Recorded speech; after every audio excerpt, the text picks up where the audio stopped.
Hey everyone, and welcome back to Joey's Retro Handhelds. I'm Joey, and today we're going to be reviewing the Powkiddy RGB20 Pro. The Powkiddy RGB20 Pro has an RK3566 processor, allowing you to play up to and including the Nintendo 64, Sega Dreamcast, and PlayStation Portable, but only some games from those catalogs. You'll have issues emulating a few of them at least.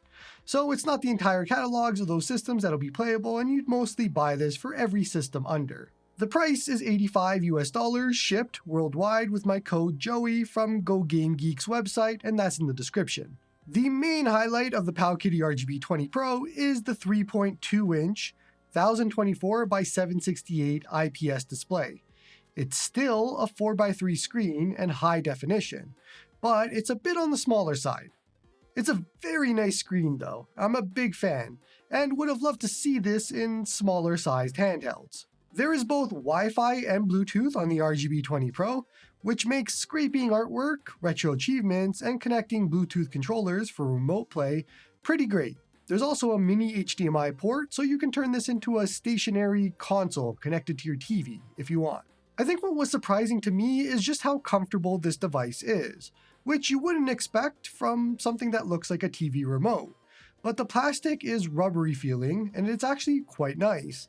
Plus, the layout actually feels pretty good in the hands. The D-pad is massive and it is loose, which is great.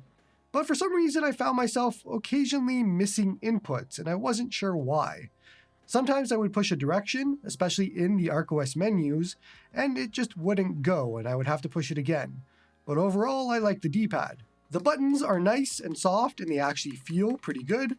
It's a nice heavenly feeling that you don't usually get from a lot of devices.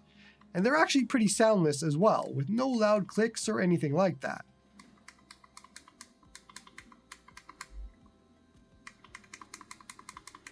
Fun to see a forward-facing mono speaker, so we'll have a quick listen to the sound.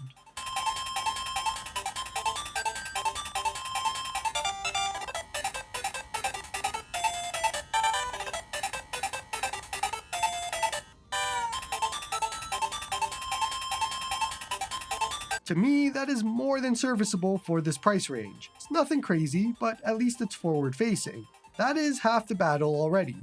Software-wise, we are running a build of ArcOS here, which is great as ArcOS is a fantastic custom firmware. That means that you have support for a lot of different things.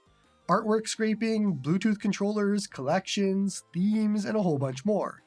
ArcOS is a very mature custom firmware.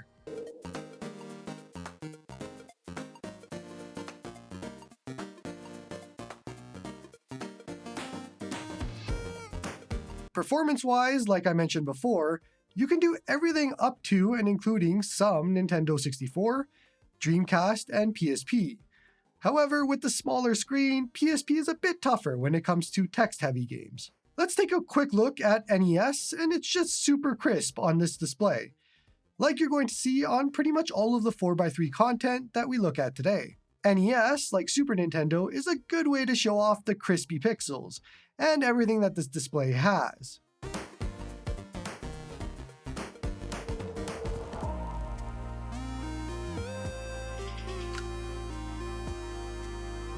Super Nintendo is also a great way to do that, especially with Super Mario World and vivid colors.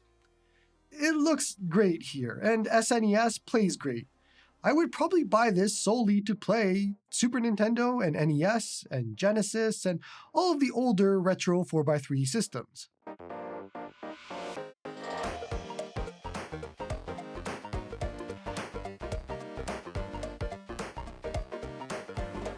Looking at some Game Boy and Game Boy Color here, and it seems like they set the aspect ratio to 4x3 out of the box, so you get a bit of a stretched image. Now you can change that, and it's actually very simple. You just head into the RetroArch settings while you're in a game, go to Settings, Video, Scaling, and you would set aspect ratio to Core Provided.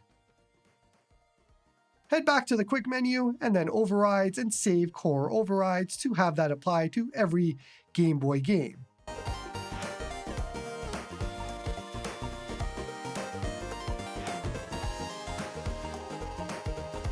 Or you could just keep it stretched if you're okay with it. It might be too squished on this small screen for some people.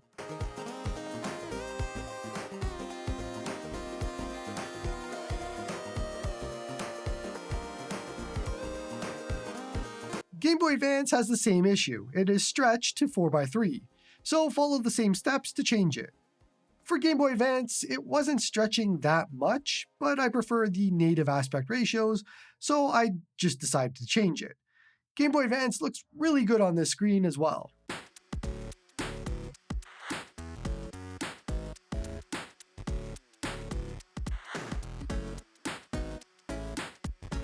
Next up is Sega Genesis and Game Gear. Nothing to change here, both are 4x3 systems, and so both look and play great.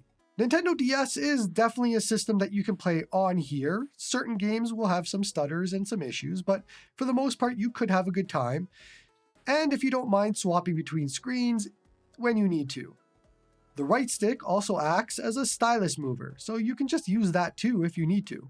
On the PlayStation 1 side, another 4x3 system, so no changes needed, but it is crisp, once again, on this HD screen, and it plays great. There are a ton of PlayStation 1 games, and you would have a very good time playing them here. Then we get to a few of the bonus systems, like Nintendo 64, where some games will play easily and some a bit harder. Devices with this chipset have been around for years now, so we've seen this in action for a long time. But feel free to test certain games to see if you like them. I wouldn't buy this for Nintendo 64 or Dreamcast or PlayStation Portable, but you can play some of those games here. For Dreamcast, you are mostly using frame skip to achieve a playable frame rate here, so some games will be fine like that, some games won't, but again, try them out.